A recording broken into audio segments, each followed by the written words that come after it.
Without you here to tell us. Sorry. Pledge allegiance to the flag of the United States of America and to the republic for which it stands, one nation, under God, indivisible, with liberty and justice for all.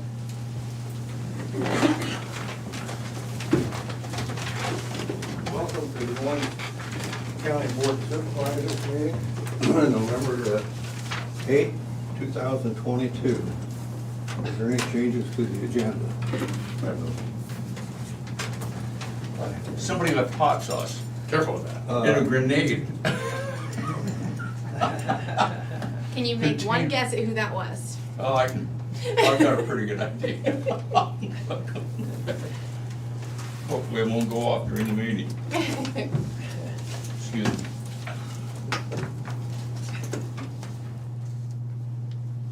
Do you have any changes? I do not, I'm sorry. Okay, we shall meet with the department head and elected officials. Sarah Doty, accounts payable, auditor's office. Payroll. What's that? Payroll. Payroll, not accounts payable. Payroll. That's all right. Election day, it's busy as always.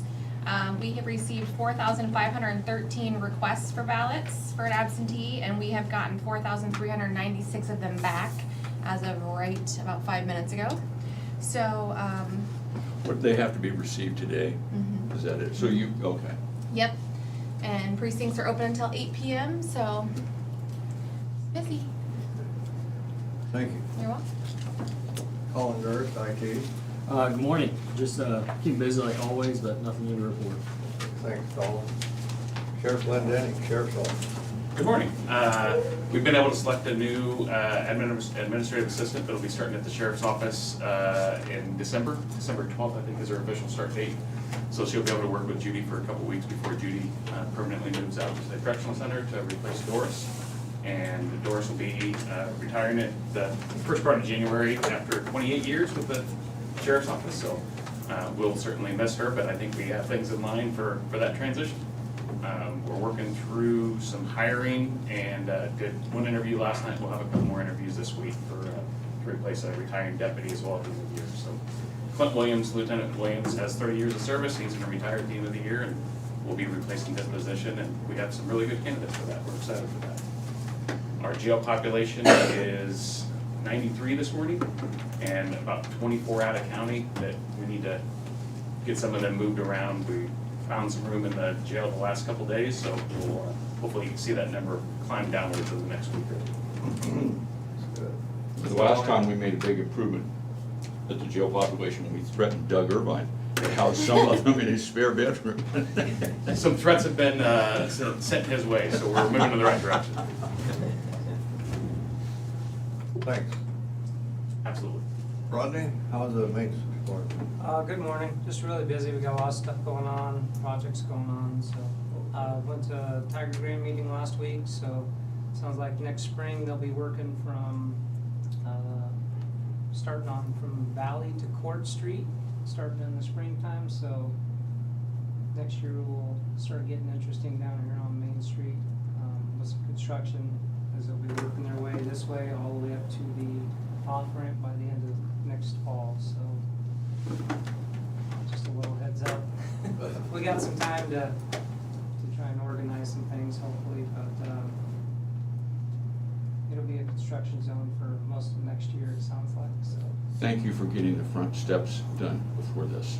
Yeah. Yeah, we're glad to get that done. So we got a bunch of other projects in the works, but other than that, I got a couple agenda items for today. Thank you. Okay, thanks, Rodney, appreciate that. Garrett Laster, Southeast Iowa Regional Planning. I'm just keeping busy as usual. We got a minor subdivision on the agenda today. Nothing else set for review right now, but expect at least one new one here shortly. And then for next week, we're planning on starting the public hearings for the airport ordinance amendment, and then also plan to have a work session on draft wind and solar ordinances, so that'll be next week. Glad to get moving ahead with those. Apart from that, I don't have anything else to report. Okay, thanks, Jared. Chris Lee, Conservation. I had an interesting call last night. The woods down below the overlook at Stars Cave were apparently on fire. The what? The woods? Yeah. I don't know, some leaves caught fire. We think there's some kids down there playing the fire. We're not real sure. Our park ranger's still investigating. I mean, no big deal. It was just kind of smoky and it wasn't really gonna go anywhere. But we went in and by the time we got there was somebody already in there. One of the neighbors had been over there and he had already stomped most of it out. I don't know, probably a 40-foot circle in one spot and maybe a 20 or 30-foot circle in another, just kind of on that trail that goes down there to that Devil's Kitchen Cave, we call it. So, I'm not sure, but the fire department ended up coming out, came in from the nature center side, had to cross the creek and then climb the mountain to get up in there, so they got their work out for the day. Those guys that came in, so we're appreciative of them. They were gonna be able to get there a lot faster than we could get up to Big Hollow and get our fire gear and come back. But I mean, it was really no big deal, no damage or anything like that, but we would like to know what happened exactly. Other than that, we are pulling docks this week with the weather forecast getting down into the 20s and then not warming back up all that much. We're looking at ice coming, so we're gonna pull the docks, and then the water is off at all the campgrounds except Big Hollow, and it'll be shut off at the end of the week because we're gonna be a sustained freeze now. The campground up there will still be open, and we still have campers up there now, but it'll just be electric and sewer you can use. We won't have any of the water on, just for fear of freezing. However, we don't do any snow removals. Once the snow flies, that's basically what shuts down that campground at Big Hollow. So, other than that, it's okay. Okay, thanks, Chris. Lisa Schaefer, County Attorney. Well, obviously, my numbers were not drawn. I am not a billionaire this morning. So I'm here. They didn't draw. They did last night. No, this morning, did they finally draw last night? Yeah, they finally drew last night, Oh. but it wasn't my number. Did you double check? Well, I don't play it. Oh, but the odds are about the same, whether you play it or not. I said the odds are about the same whether you play it or not. Well, I've always found gambling in any form to be a self-imposed tax on the mathematically challenged. So I'm here. Want to thank Rodney. Rodney's crew has been in the process of remodeling our bathrooms. Apparently, even he decided the air bubbles in the, water air bubbles in the linoleum floor and the peeling wallpaper were just, it was time to go. So they've been doing a really, really wonderful job, and I just want to thank them for that, trying to squeeze that in and all their other busy projects. Otherwise, we're just maintaining status quo, keeping busy. Okay. Thank you. How's the Good morning. appraiser's office, Janelle? We are keeping busy. I have nothing new to report. Nothing new to report? We're busy. Okay, thank you. Ken Hines, the Seal Region. Yeah, good morning. Seal is having our monthly meeting tomorrow, and so we'll do our normal business, and I see the Seal annual reports on the agenda, so that'll probably be the big item, where Ryan will go over the annual report, and the management team's already been going over it and adding numbers to it and stuff. One other nice thing this week, the local hospital, the Southeast Iowa Regional Medical Center, they call themselves now, just signed a contract with Seal. So we do have a contract. It won't be going into tomorrow's meeting because it's got to go through the management team first and then on to the governing board next month. But it's just nice to know, since the state is now requiring a contract with the hospital, our regional will have one. So What service is that contract for? it's for their, if anybody doesn't have Medicaid or insurance for the mental health unit at the hospital, that's one thing that's in there. And then the second thing is court testimony. So if a psychiatrist gets called by a judge and asks for court testimony, we pay $250 an hour for that psychiatrist's testimony. So that's in other contracts, and that's the only two items in this one that they signed. We had talked about adding urgent care slots to it, and they were supposed to call me back with how many slots they wanted, but they would have to have a therapist available for that, and they didn't call back with that. So they just signed the basic contract, yeah. Well, Good news, Ken. Yeah. Thank you. Yep. Brian Carter, secondary roads. Good morning. Just a reminder, we do have a job opening that we're advertising for. So that's out there. I think anything new that's due will be due, I believe, Monday, at the end of the day or something to that effect. So we just got done advertising, so I don't really expect a bunch of new applications, but since we had 2 openings, we went ahead and advertised one more time for the second one. So we're working on that.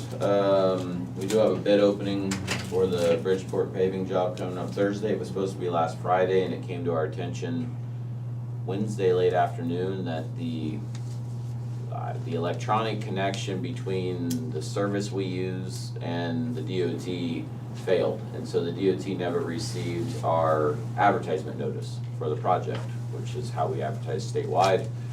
So once that came to our attention, we did an addendum, moved the bid date back to basically a week. So that's why that wasn't last Friday. I'm glad we found out, because obviously we want as much chance of competition as possible. So contractor, the bridge contractor has moved in on Highway 99, so folks are gonna get to watch a bridge be built over the next 5 months, I guess we'll say, or whatever it is. So I would think that they'd start driving piling maybe as early as tomorrow, but tomorrow or Thursday, we start driving piling. So that scenery will change. It's already changed quite a bit. Dirt contractor's mostly done, but there's still a little bit of work for them to do. We'll just see how the weather plays along. Obviously, the rain we've had, which has been great for a lot of things, has also slowed that up a little bit. But most of the dirt is done. There is still a little bit of stuff to be done. But the road is 2-lane now. There's no traffic lights, and it will remain that way. We will see how things go.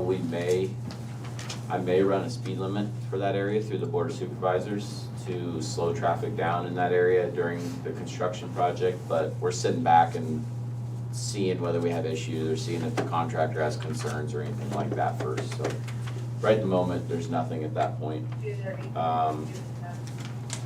We have, well, it's actually the same contractor, but obviously different crew. Lee County contacted me a couple years ago. I brought this up during budget hearing and stuff too. The Bridgeport Bridge, both ends of it need a little bit of work. There's joints on both ends to allow for expansion, contraction, and also they're filled with a rubber filler basically, or whatever you want to call it, to keep water from seeping through onto the abutments and onto the ends of the beams. Those have all deteriorated and gone away. So Lee County is managing the project. We did set up a 1-lane traffic control for the project, and we have a contractor coming in, and they're just getting some work done underneath because of some of the erosion from the water that's made it through the deck. And then they're gonna ultimately put a new rubber filler in on both ends of that. So if you hear about a 1-lane situation down on Bridgeport, that's right there on the Skunk River Bridge. That's what's going on down there. It's not closed. People can get through just fine. So I had never mentioned anything to you guys. It just kind of, Lee County was handling, and then spur of the moment, the contractor side, they're ready to come in. So that's just fine, they'll get going. So that is ongoing. And then, I don't know if it's gonna get done this fall or not, but we also have a contractor lined up to do some crack sealing on Madison Avenue, which again, I hadn't talked to you guys about recently, so I thought I'd just mention it to you. That will be, those always frustrate people because it's, they work on like a mile at a time or a half mile at a time or something. So there'll be a 1-lane closure with traffic control on both ends and that kind of a thing. But it was time at the age of that pavement to get some crack sealing done ahead of maybe some other stuff we'll do on that eventually. So that'll either be this fall if the weather plays along nice, or next spring. We'll just find out what happens with that. And other than that, our maintenance crews are still going as hard as they can. We are doing shouldering again. We have been for probably a little over a week now.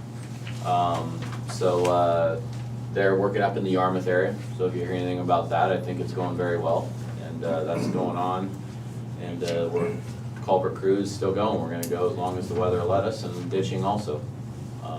So a lot of stuff going on, trying to kind of we've got some weather left ahead of us, but it feels like winter's coming, so we'll just push as hard as we can.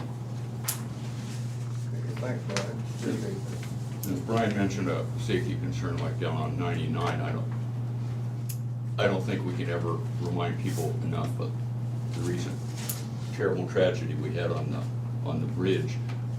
Yes. When you're around a flagman or road construction or anything, nobody's in that big a hurry to pay attention to those things. That's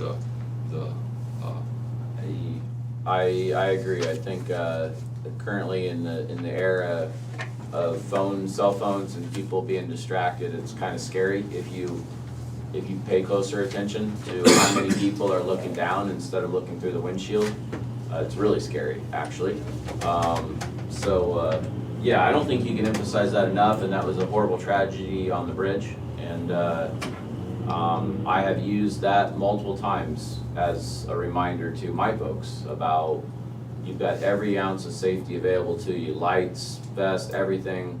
Use it frequently. Leave the truck run so you don't have a dead battery. I don't care. Just keep, try to save your life, try to save somebody else's, whatever it is. Just do everything you can, I guess. Yeah, it's a terrible way to get reminded of that situation, so. Natalie, how's the recorder's office? Good morning. Everything's going well in the recorder's office. Nothing new to report. Thank you. Krista, how's the public health? Good morning. We're just keeping busy. Nothing new to report. Did I miss anybody? I think I did. She'll move on to correspondence. Does either of you gentlemen have any correspondence? I do not. Not here. I do not. Okay. Discussion and vote. We have a public hearing to award the contract to the lowest responsible bid for the correctional center re-roof. Motion to open public hearing. Second. Sarah? Tom Broker, Yes. Shane McCampbell. Yes. Jim Carrey. Yes. Okay, this is a contract, this is a correctional center re-roof. Rodney, you wanna, there you go, you're already. So this here's the bid tabulation for the re-roof project at the jail. We had bid openings last week for this. So we had, engineer's estimate was around $352,800. We had 2 bids come in. Low bid was come in that met all the bidding requirements was Brockway Mechanical and Roofing Company for $363,411. So we had a recommendation from Quaker and Associates, as well as us, to accept their recommendation of Brockway Mechanical's bid on this project. Okay, anybody listening online, we'll give you 2 minutes to call in at 319-753-8203 extension 4 or email board@dmcounty.com. We'll give you 2 minutes. While we're waiting, does anybody in the room have anything? I do. I was approached last week by a couple of contractors in Hy-Vee, and they said it didn't seem like it seemed like a couple of people were getting all the bids. I had to reiterate, and I just wanted to either somebody to touch on it, but every bid goes through. There's not like a private deal where we say, well, hey, we want somebody to do it. This has to be public. That's why we have a public hearing. So it's no favors. There's just people that are usual players, and then we have to look at the numbers as well. But anybody that wants to put in a bid, you've got to have insurance and all that good stuff, but you're more than welcome. We encourage it. Put in more bids, but it's all public, so there's no hustle going on. So I don't know how that even came out in conversation, but I just wanted to reiterate that, and I just wanted to, supervisors want to touch on that or anything, or? These, both, this bid and the following bid were both publicly advertised. They were put on regional plan rooms, I believe, and there was be an invitation to bid, I'm sure, on the county website. Yeah, so I gotta thank the auditor's office. They put it on the county website, so there was a link there to Cleaner's Plan Room, which is statewide. So it was there, and also I believe in the papers. I gotta thank the auditor's office again for helping put that in the papers. So yeah, it was in the local papers, statewide plan rooms, and also the county website. So if anybody, think for any bids, I know at least for our department, you know, when we have to publicize those bids, it's generally go to the county website. You can sign up there on the website to get notifications if something becomes available. I'm assuming kind of Brian's probably the same way. I do it through the DOT, through all they go statewide wider than we can. Well, a suggestion of that would be they should start reading the paper and looking on the websites. I just wanted to, I had that same issue with the city, that was, we were accused of that one time. But now it all has to be out in the public, and, you know, I'm not here trying to get anybody rich, we all just want the job done, want it done for a decent price, so. They're always more than welcome to call, and if we got anything going on, I'd be happy to let them know. Thank you.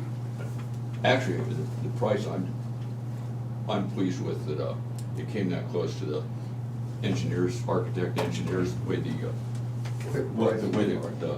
prices are in the construction market is now, so, this is just a little over $10,000 higher on a $350-some thousand job, so. And the other one's not that far off, so that's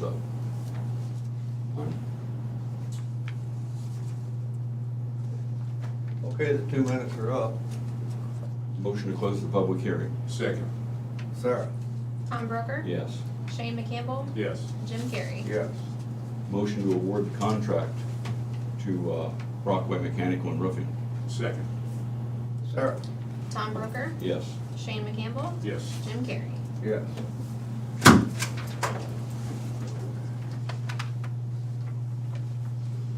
Okay. Now we have a public hearing to award the contract to lowest responsible bid for the correctional center exterior. Motion to open public hearing. Second. Sarah? Tom Brooker? Yes. Shane McCampbell? Yes. Jim Carrey? Yes.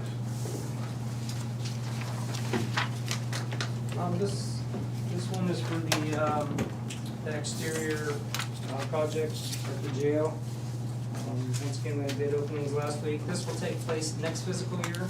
Re-roofing was this fiscal year. This project will take place next fiscal year. We had 3 bids. Architect's estimate was $520,800. We got a recommendation from Plain us. They met all the bid requirements to go with SG Construction Company in the amount of $552,043. Okay, you have, we're gonna give 2 minutes to the public. If they have anything to say, if they're listening online, call 319-753-8203 extension 4, or email board@dmcounty.com. Does anybody in here have anything to say on this? To Shane's point, people are always watching.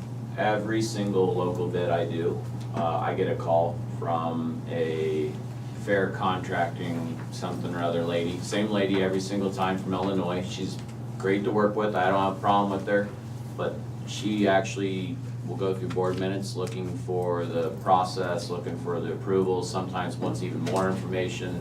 I send her everything. It doesn't matter to me. Everything we have is open book, but people are always watching, and I think that goes for local folks too, which I actually applaud.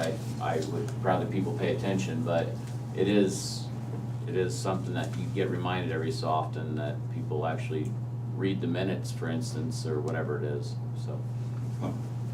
They do, that's a good deal, and didn't mean to interrupt. Oh, no, I was just gonna say, if people make accusations, I just want them to be real. If I'm wrong, I will take correction. I'm not proud, but, you know, I don't wanna get busted up on something that's the furthest thing from the truth. You have to do your research and do your due diligence, so, but I would agree with that. I don't mind it.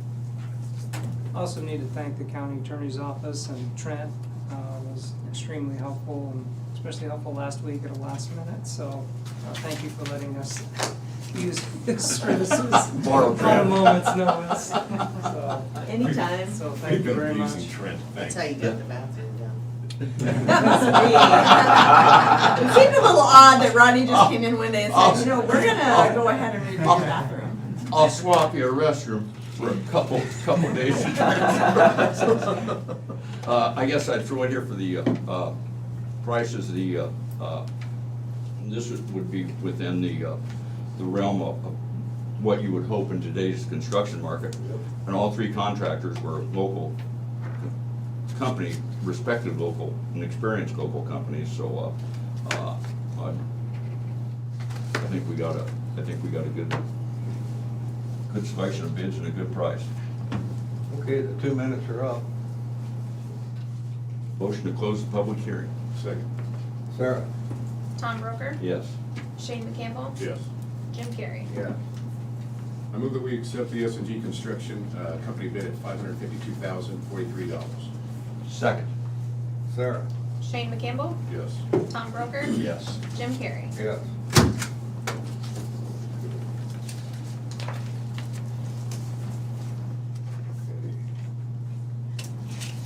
Moving on, we have a resolution for the final plat of Laughlin Farm subdivision. Jared, this would be you. Yep, this is a pretty simple one here. It's got a 150-acre farm property stretching north to south along Iowa City Road between 210th and Pleasant Grove Road.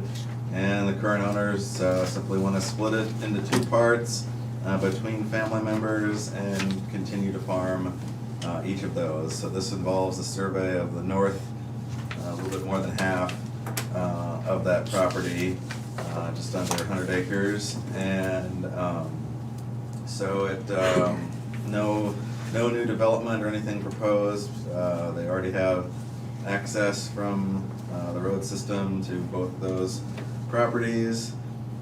No significant comments through the review process, other than just to use the same entrances from secondary roads, which is the intention. The only issue at all that came apart about this was the fact that there was already a McLaughlin subdivision just to the east, and so they had to add the word farms to it. It's the same family going back so far. We had a couple of situations like that where they used the name once and they got to come up with something else. But anyway, that it's in the 2 mile review area of Mediapolis, and I understand that they've put through a waiver resolution waiving that their right to review that as well, since it's almost 2 miles out. So with that, we'd recommend approval of McLaughlin Farms. I move that we approve the resolution for the final plat of McLaughlin Farms. Second. Sarah? Shane McCampbell, Yes. Tom Broker, Yes. Jim Carrey. Yes.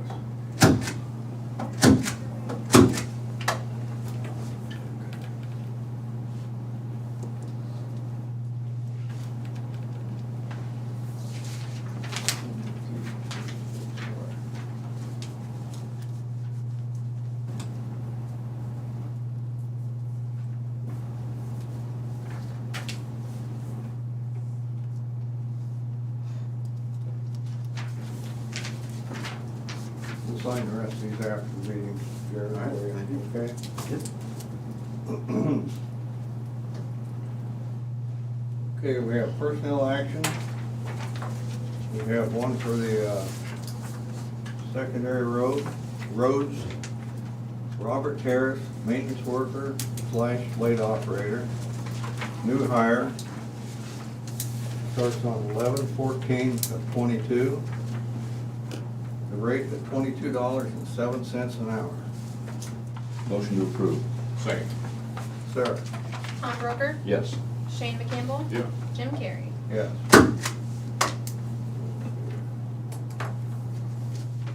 The guy doesn't know what he's getting in for working for Brian, does he? I've warned him. I'm just kidding. I would say everyone does. He's got some pretty rough friends, I've heard, so shouldn't be too bad. Okay, now we have one for DESCOM. It's a 10-year step increase for Kevin Newberry. Previous rate was $26.15 an hour. The new rate, $26.79 an hour. Motion to approve. Second. Sarah? Shane McCampbell, Yes. Tom Brooker, Yes. Jim Carrey. Yeah.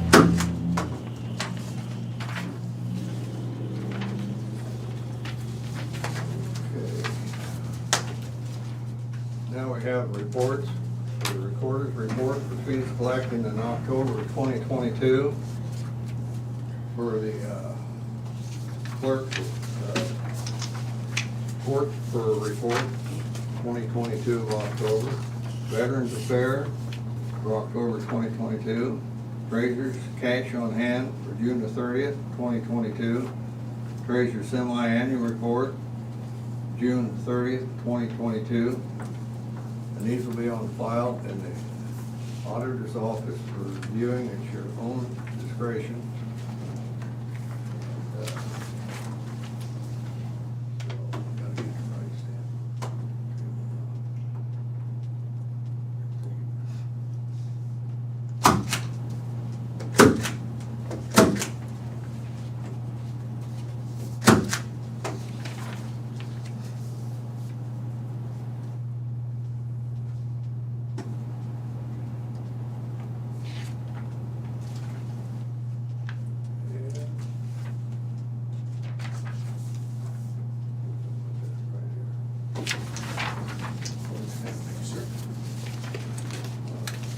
We have the minutes for the regular meeting on November the 1st, 2022. Motion to approve? Second. Sarah? Shane McCampbell, Yes. Tom Brooker, Yes. Jim Carrey. Yes.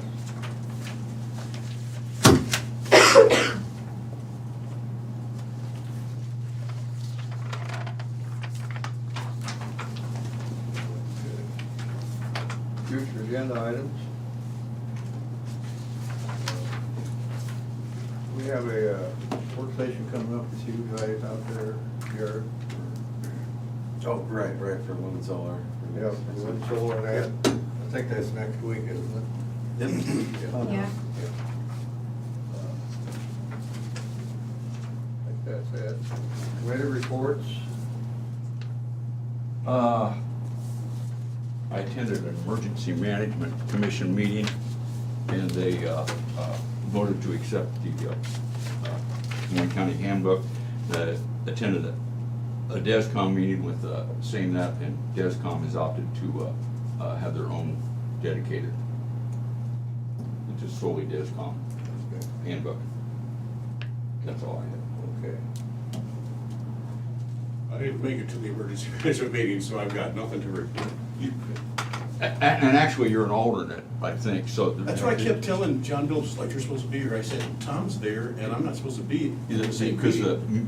But they include me on that. well, I think they include all the members, but the commission includes the sheriff, one member of the board of supervisors, the mayor from each incorporated town, and that's it. Okay. Sometimes I think the mayor can send council members, which have to be an elected official to vote on something, but the county only gets those 2 votes, and then each city gets a vote, and that's it. So don't beat yourself up about that. There's tends to be some confusion because there's the 911 board, the 911 service board, which oversees the dollars that get allotted to Des Moines County for 911 service, and because you're on that board, and then the DESCOM board, which actually oversees the operations of DESCOM. So there's actually some confusion at the meeting amongst some people. Thanks for the heads up, Sheriff. Yeah. Seriously, thanks for that. Yeah, I had a conservation meeting, and they also approved the handbook, and then I think you gentlemen have an update when Chris handled the meeting. I see where he sent it to all the board members. No, he always sends us an update, or has been for a long time, yeah. That went out yesterday. Pretty good meeting. We had some concerned citizens there about the police, the FEMA property out, and the board voted not to do it 4-1. One of them voted against it, but the other 4 voted not to lease it out. So that's kind of a done deal now. That's all I have. Public input. We'll give you 2 minutes for public input to call 319-753-8203 extension 4 or email dmcounty@.com. We'll give you 2 minutes for that. That would be board@dmcounty.com. I said that wrong, sorry. Board@dmcounty.com. I would make one comment. I saw your picture in the paper at that meeting from behind. They never take pictures, or Shane and I, from behind. It's the glare. But they can, with that gorgeous head of hair, they can take pictures when it shows up nicely.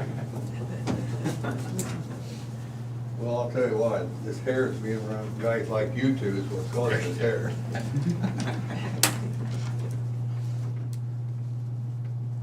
It is falling out. Thanks, Jimmy. Appreciate it, bud. Anyways, anybody in the room got anything to say in this 2 minutes? Now we got the hair situation taken care of.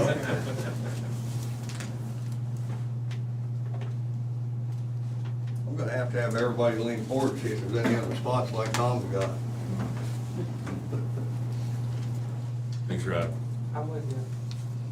You ain't with me, but you know, everybody gets closer and closer. Yeah, we all get closer.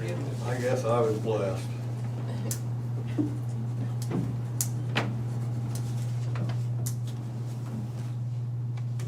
I saw Tom Broker and a Natalie Steffner sign on the way to work today, so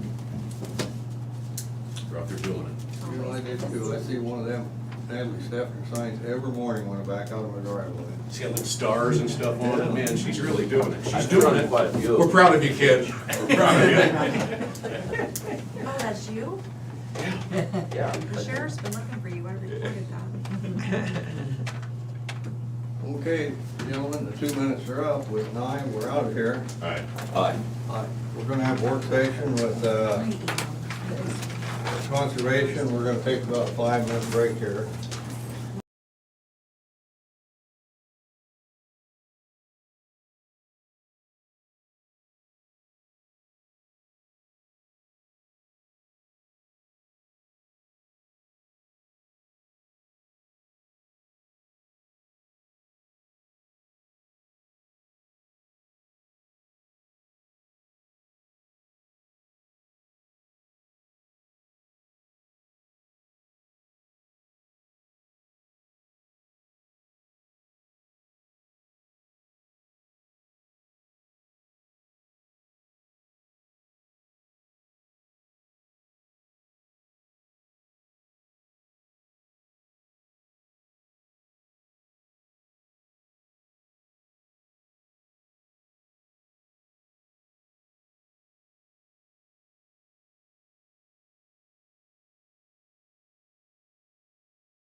Chris Lee, Conservation. So, Chris, we'll turn this over to you. So I emailed out the information requested from the last time. I trust everybody got that. I'm just grabbing my glasses, it's a Okay. little smaller. So go ahead. I trust everybody got that. We went over it at length at our conservation board meeting. Basically, the long and short of it is we're looking at about a $23,000 deficit for this fiscal year. And that's at the level of cuts that we've made thus far.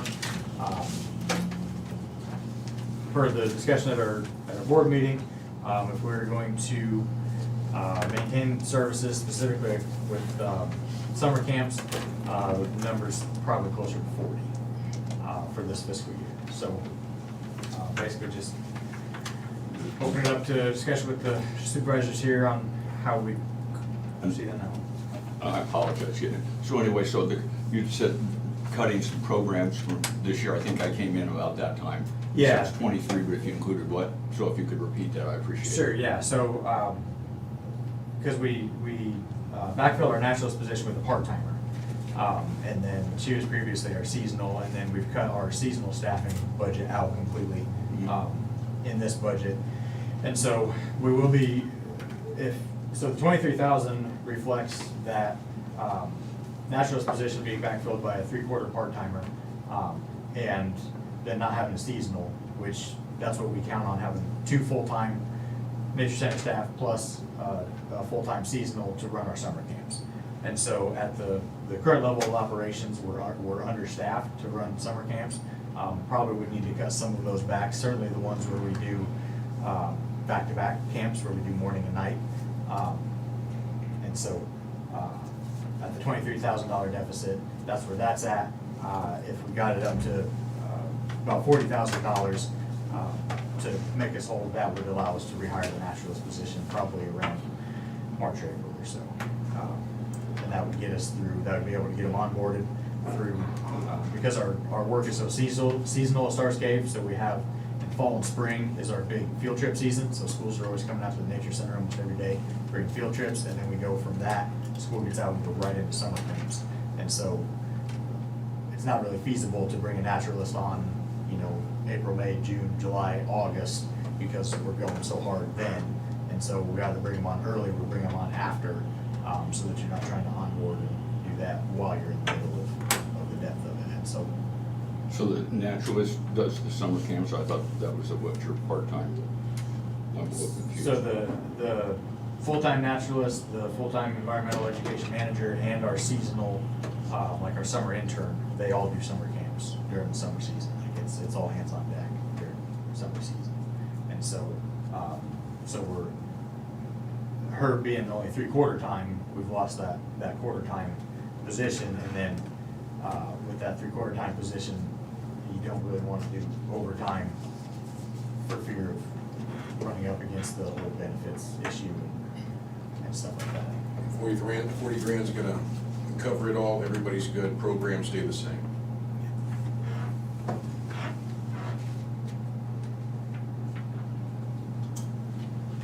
I went to one of those summer camps years ago when I was just a little lad. Actually, that's not true, I was a grown man, my kid was a little lad. They shaved your head? No, I shaved it off back then too. But it was, she enjoyed it, the whole class did. It was, I'd like to see those things continue.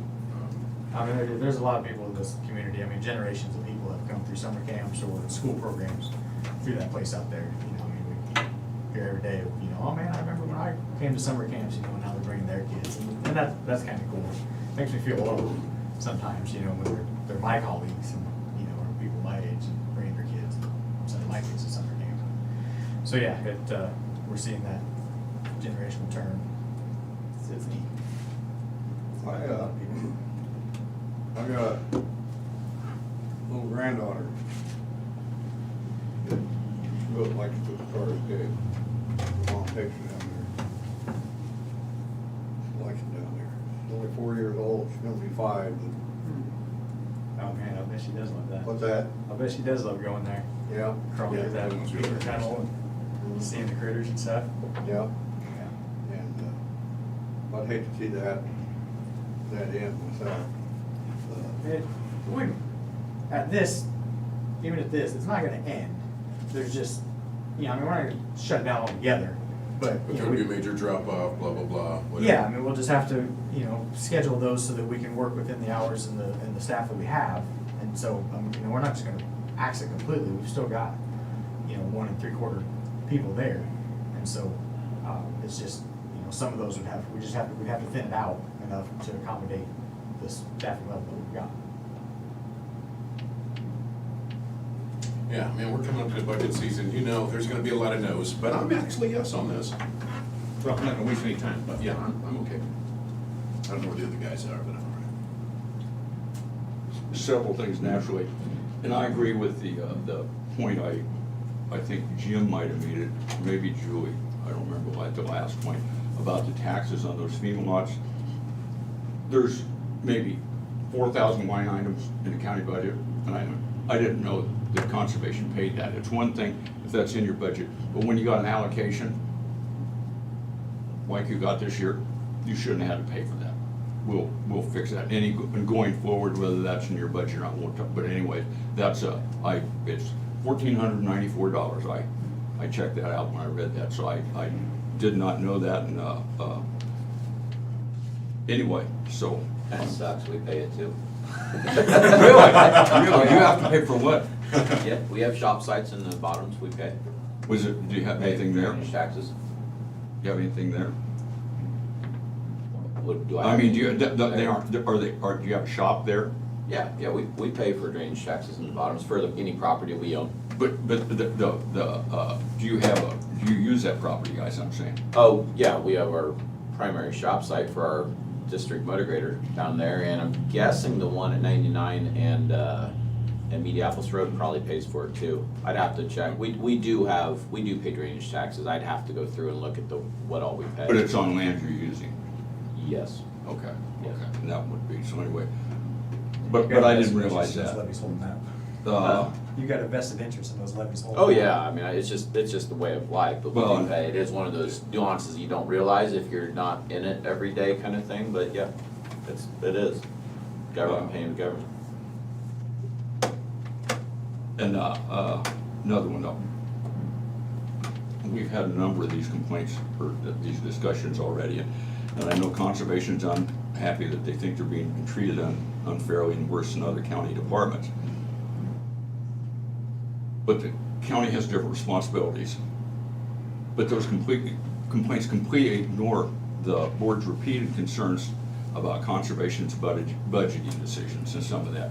We make those same complaints or requests of other departments, and it's not an issue. I mean, those things are important to them. We say, we can't fund this, or we can't fund this to that extent. So that's the way it is. Conservation has the right to say, we're gonna make all of our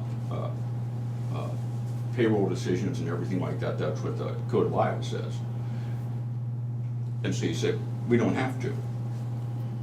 But if we don't fund you the way you want to be funded, we don't have to do that. But suddenly we're treating you unfair. So anyway, we have concerns about your budgeting decisions, and it's not personal. This is looking at just as a board, and just mentioning the payroll costs. If Conservation would have given the 3.75% raise that everybody in the county got instead of the ratio, you would have saved $15,000. Pretty much what you're down. Anyway, and I always struggle, and Chris and I have talked about it, the board, your board and our board have talked about it a number of times, is when you build stuff, the cost of operating and maintaining that is part of the cost of that infrastructure. And I know we disagree on that. You think that the county should fund it. No. With not- taxpayers. Well, Not whole. we've discussed it, and I've read, but I'm just saying, you've got the proposal out there, the one you recently, your most recent, $4 million Pickle Hollow improvements, or whatever the title of it is, and I don't remember right off. And you've got a master plan, okay. Spend $4 million, and you're gonna address the public's demand, which you've mentioned several times, for cabin camping, with 3 cabins. One cabin's remodeling, Oh, sure. well, you're remodeling. Yeah. You're remodeling that one cabin for $25,000-$30,000, the Ranger cabin or Ranger home or something like that. Then you're gonna build 2 new cabins for $1.61 million. So that's only 3 cabins. And most people, at $250 a night, most people in Des Moines County aren't gonna be able to stay there.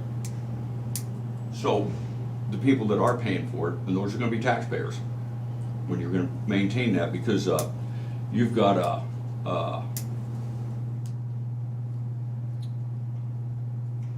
you said your numbers say it'll produce $133,000 in total revenue. And your budget includes $66,000 for maintenance and operational costs. Well, if you subtract the $18,000 for utilities and $6,000 for janitorial services to clean those cabins in between rentals, you're left with $44,000 for the rest of the operational and maintenance costs. $44,000 won't come close to hiring one person. That is not going to touch your operational and maintenance costs. So what that means is your plan intends for property taxpayers to pick that up. I have a problem with that, because we're even planning to increase the burden on those property taxpayers. A good portion of wouldn't be able to afford $250 a night for one of those 2 cabins. And after those assumptions, for expenses, you're left with $64,000 in revenue in excess of expenses. And I can only assume that you would be looking at that as more park revenue for investment in other park improvements. And as I've mentioned before, that budget completely ignores, pretends depreciation doesn't exist, and it does. So when I look at that, and you're planning on the property taxpayers picking up that burden. I have a real problem with that. If you're gonna, it's one thing to say, okay, we're gonna build so many cabins or do this or that, but we're not gonna increase the burden on property taxpayers. As to be dramatic, everybody knows you collect taxes with a gun. That's how all taxes are collected. If you don't pay your taxes, somebody's gonna come to your house, they're gonna fine you, you're gonna get a penalty. You ignore that, eventually somebody's gonna come to your house with a gun. That's how taxes are collected. I have a real problem with funding things like that way. So if you've got something that said, okay, this is gonna pay for itself, this is not gonna increase the burden on taxpayers. I guess if you want my support, you're gonna have to convince me that you're not gonna indenture property taxpayers. But that's for the budget that'll be coming up for next year. For this year,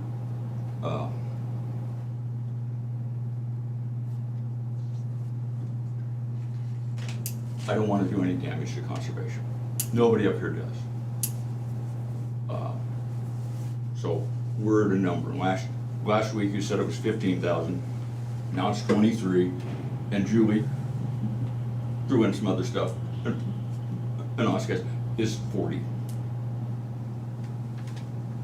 So in regard to that, the difference in the numbers isn't really a difference in. Chris said just to keep limping along 23, and I asked him specifically the question, well, to be made functional, like we were at the end of last year, what is the number? So I requested he come up with that. What is the optimized number for the department? So that's where that. Understood, and I was not trying to cast aspersions on either one of you. I realize you had said then that if we were gonna provide those services, that you thought it was closer to $40,000, and Chris had said 15. So I'm just saying where we're at. So anyway, I want this to work. I want conservation. We've got like you said, you told us for years, and we've gotten letters that people try to get in those classes the day. I mean, if you open reservations at 8 o'clock or 10 o'clock, however that works. Right. And I believe my children at one time, that would have been before either of your time. Have taken classes out there. So I do not want to lose that. But at the end of the day, I'm worried about future property taxes.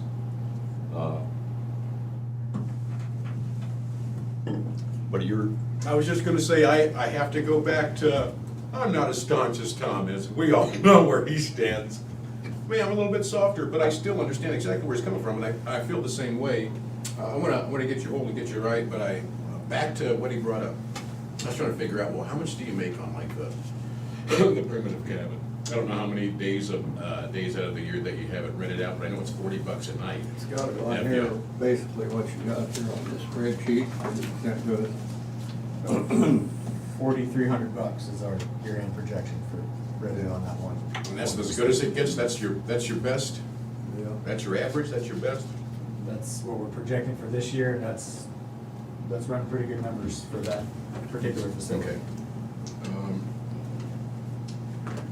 I would have hoped for a little bit better number, for more like around $8,000. I was trying to figure out how many days that you could rent it out. But I was looking at something like, my point, here's my point, though, because I don't want to drag it out, just be talking. My thing is, instead of the bigger cabins right off the bat, I'd like to see you do another smaller one, or maybe even two, like a smaller cabin like you've got the primitive one that's got a bathroom in it and stuff like that. Because I still believe those are money makers with minimal investment, and it'll help buffer you down the road so that you can do something bigger. Because we have changed now how your funds are being handled, so that's where I was, and I still am. I don't crap on your dreams, man. Dude, if you don't dream, you can't ever, you don't get anything. That being said, because of how it's being financed, most of it, I think that there's other ways that you could achieve that goal. It might take a little bit longer, but I think maybe we could start a little bit smaller. And that's my only thought on that. I just want you to know I support you. The bigger cabins, I just don't think we're ready yet. You know what I'm saying? And we're not. But could be. You know what I'm saying? It could be if you buffered yourself with something smaller. So I just wanted to throw that out there. I do appreciate the job you guys are doing. But yeah, it's not a private business, and we just can't get full bore on that. Why are you looking at me like that, Colin? Just gonna get a chainsaw in the other room? Get back to $40,000. Brought up the meeting that there was a cycle in there when Jeff was on vacation. And what brought that up to the $40,000, I think, is something to do with the mowing. Yeah, so the difference between the 15 and the 23, Yeah. between our two work sessions, was I missed an entire claim cycle in there. So when I run these a projections. what cycle? A claim cycle. I ran the previous projection that we got, I had run, and we didn't have like a mowing bill in there. We had 2 mowing bills because it's at the end of the year. Oh, okay. And just due to the timing, and so the way I run these projections is I pull all the numbers out of Tyler as to the year-to-date spend, and then I go back to last fiscal year, and I run from the day after I run it. So if I run my budget on November 1st, and I pull all my year-to-date numbers on November 1st, I go into Tyler and I take November 2nd of the year before through the end of the previous fiscal year, and I use those as the basis for my projection for the end of the year, and then I go through each one and I adjust them based on the cuts that we're thinking we're trying to make, or if we had some, special expense in there that I knew wasn't supposed to be in there, I scratch those out or whatever, and then go line by line to fulfill my projection. When I pulled my numbers out of Tyler, I didn't realize that we had a set of claims that hadn't been put into Tyler yet. And so missed those. So we had like a 4,000 and something change mowing bill. And then usually what I'll do is I'll just take the salary numbers and zero those out because we know we're gonna spend all the salary numbers. But with the change in naturalist, our numbers had changed a little bit with going from general basic to general supplemental, and some of my lines were off, and so zeroing some of those out didn't capture, there was a error in that, and so that was the difference between that 15 and the 23. That's where that came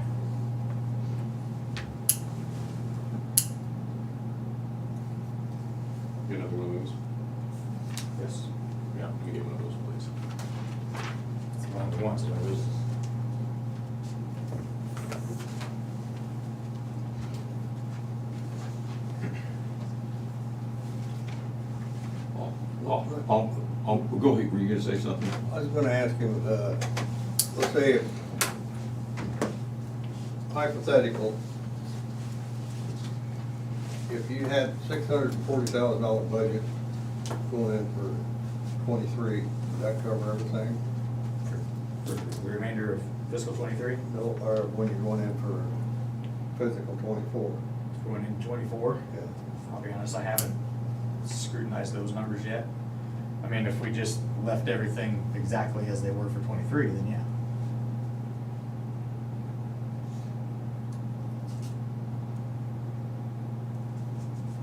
I would, make this round, or easier with maybe, and we'll talk about 2024 in the next budget hearing, but if I'm still here, and I might not be, my concern, and I think you said, is I do not want taxpayers 5 years or 10 years or whatever now just have an increasing cost for them to pick up every year. So, well, you've covered this, this, and this, now you have to cover this, this, and this. That is, that's nothing. That's not a thing for me. And that is unlikely to change. You'll have to talk pretty fast to change my mind. But I would like to see that addressed, or at least assure me that, because I have no problem with conservation. I would go with $40,000 that you can have on this year's budget, and to essentially make you whole. Like I said, when we get to 2024, we're going to talk again about salary schedules. So don't be surprised when we talk about that. Like I said, if I'm here, and I would like to see that you have taken into account, and there's not gonna be anything additional put on property taxpayers. They said, well, if we build $4 million worth of stuff, you know, we're gonna generate enough revenue to cover that. I really don't think you can on the plan you've got now, but anyway, so, but, to save conversations that we will have in the future, the immediate problem is making you whole, begin with that. And I can live with the $40,000. The budget can live with $40,000. I don't know, what did you guys think? Yeah, I'm cool with it. I'll go with it. Thank you, and I can't speak for the whole board, but I know we're certainly willing to look at, master plan is a plan, so we're certainly willing to look at any elements that create undue burdens, you know. But we need the plan, and sometimes in order to qualify for grants and that type of thing. I appreciate that. I guess all this is getting around, this, I don't do this because I'm having a good time, and either of these guys is raining on somebody. I know when my children are little, that wouldn't believe that. But anyway, that's my number one concern, is we aren't gonna be adding additional burdens on property taxpayers in the future. And that's, And I really would like, as the board, like Tom mentioned, sit down and see where the county's at on pay raises for the rest of the people in the county. Kind of follow suit on that. You know, when we get up to, when we're getting 3%, 3 1/4, and you get 6%, you know, that makes a difference. In regards to the step increases. Yeah, your step increase, I mean, yeah. I just want to throw out one more thing, just on the cabins, because I really think this is, I think it's an imperative for you. You built that primitive for, what, 5 or 8 grand? What was this supposed to be for, and ended up costing 8? How much was it, 10? 50. Huh? 50. So how much? 50. And it was supposed to be free. I thought you said you had less than, I thought you said it was like 8 grand or something. You paid 50 grand on that? How much was the slab? 15. Well, for 50 grand, I know you can make that money back a whole lot quicker, you know, than you can on, and if you're talking half the time on rental, you got 6 grand that you're making off the primitive, you said? I just don't think there's money to be made. The big thing we gotta remember is infrastructure. If we put any sort of facility in, I've gotta get infrastructure to it, so, rough estimate, I was looking at 50, 60 grand probably just to get infrastructure to that cabin. If we were to just, that was one of the ideas we tossed around, was let's take this cabin, make it a full amenity cabin, that way we can jack the rates up by 3x. And then, but by the time we did the math of running electric lines all the way over there, running water lines all the way over there, and then we'd have to put in some sort of, I'm not sure about a septic system, because no matter what we were to do over there, it's going to discharge into the lake. And so, you know, I'm gonna need all sorts of engineering. Maybe that one stays primitive, maybe that one stays primitive. That one but- likely will, yeah. But again, I think my only point is, I think the captain thinks a great idea. I just think that we're aiming too high right now. And I think if you started off a little bit smaller, you could add, you know, some more attractions or whatever to that park that could be a benefit to you down the road, where you've got money stacked up and you don't gotta worry about coming asking us for nothing. You're just handling it, which, fine by me. Yeah, that's. I can't afford it, but I'll see if Tom will let me borrow some money so I could go rent it some weekend and do that. Well, that's frankly part of the test market of turning the Ranger's cabin into a rental. Right on. So what was bringing in no revenue will now kind of be a test market. You know, is there an appetite I for think people I think that's gonna be a blessing to you, right on. to rent that? Right on. So just a point of clarification that, and I think I mentioned it in here. So I think the number is 16,779 for, was the salary accruals they carried over from last fiscal year. Oh, yeah. 20, the 27th pay period. Yeah, and so this fiscal ate all of that, and so since everything's run through our conservation reserve fund, you know, that gets eaten out of the bottom line. And so that 23,000 has that built in, that we would get made whole on that, so is that the But assumption here? the is total that number's 40,000, right? That 40,000 makes you whole. would be on top of that 16, assuming that 16 we were already whole with from the carryover from the previous fiscal year. You're not making yourself clear enough for me. Yeah, I'm not hearing it either. So when we wrote the budget, we took the amount that went into general supplemental, and we took 600,000, we subtracted what went in general supplemental was it was 180 something. And then the Every- 400. Let me explain why. There was the 27 pay periods in the fiscal 23 budget. Anyway, so there was, Cheryl sent out emails to everybody, said you have to add 3.8, something like that percentage, whatever it is, for the additional pay period. Anyway, so that was done. So you're telling me that isn't in your budget? It's not, because the budget was already written and published after we had to change those, before those numbers had to be changed, and so. So you're saying $56,000 makes you whole? Yes. Okay, we- Because, so when we wrote, See, that's different. Yeah. in that very top line, and I went over that at the board meeting, that's in that explanation that we brought out. So in that very top line, we show 414,361 coming in, but that doesn't account for salary accrual. So even if we had been able to spend at zero everything, we still would have been 16,779 in the hole, had we been able to just go at zero on every line item because of that salary, because every other department just runs out of general fund, and so that just comes out of general fund bottom line. But since we're completely out of conservation reserve fund, Comes out of the general fund bottom. Every department's got that in their budget. right, but since we're completely operating out of here, coming out of bottom line comes out of, You didn't add out it. of fund balance. Anyway, well, in my opinion, that puts you back to $23,000, because $40,000 is more than I originally. Anyway, so that's So it's 40 sans that. you mean, you want 56, is what you're saying? That's So what he's saying. whatever, we were going to increase your budget by $40,000.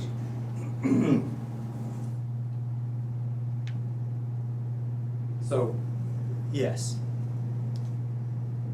I assume that the salary numbers were already in there, so in this budget that I sent out and that explanation I sent out, that, I tried to describe that I'm assuming 0 is with last year's carryover, last year's accrual already built into the budget. That was my 0 point, and then operationally, 23,000 was gonna be my whole operationally.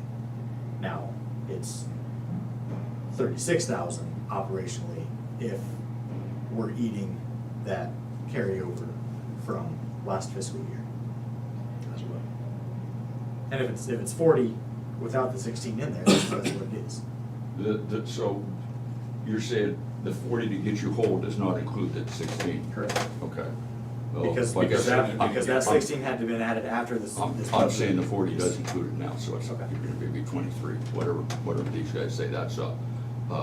We started out at 15 last week, then it's 23 and it's 40, and I understand where you're coming from. Now it's 40 plus 16, so I'm at $40,000.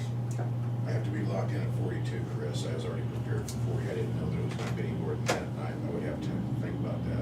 And I tried to explain that in that document that I emailed out with this, and then Yeah, I didn't at catch that. the board meeting I walked through it as well. But I'm definitely not within the 15 grand. I'm all in on 40, but that's, I just, I can't say yet any more than that without even. Yeah, that worked. You can, I got a copy of this. You can grab that back.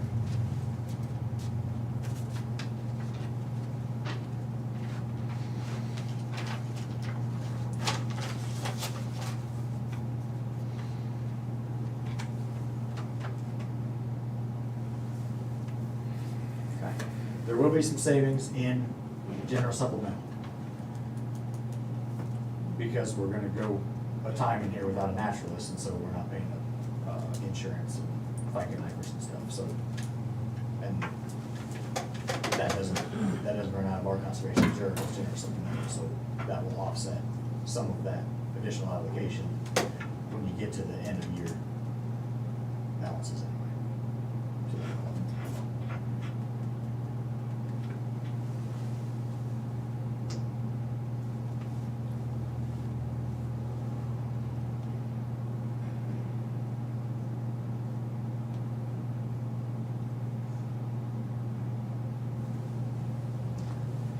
He's working hard on that paper trying to help you out, but I got bad news for you, Jimmy. Me and Tommy are at 40.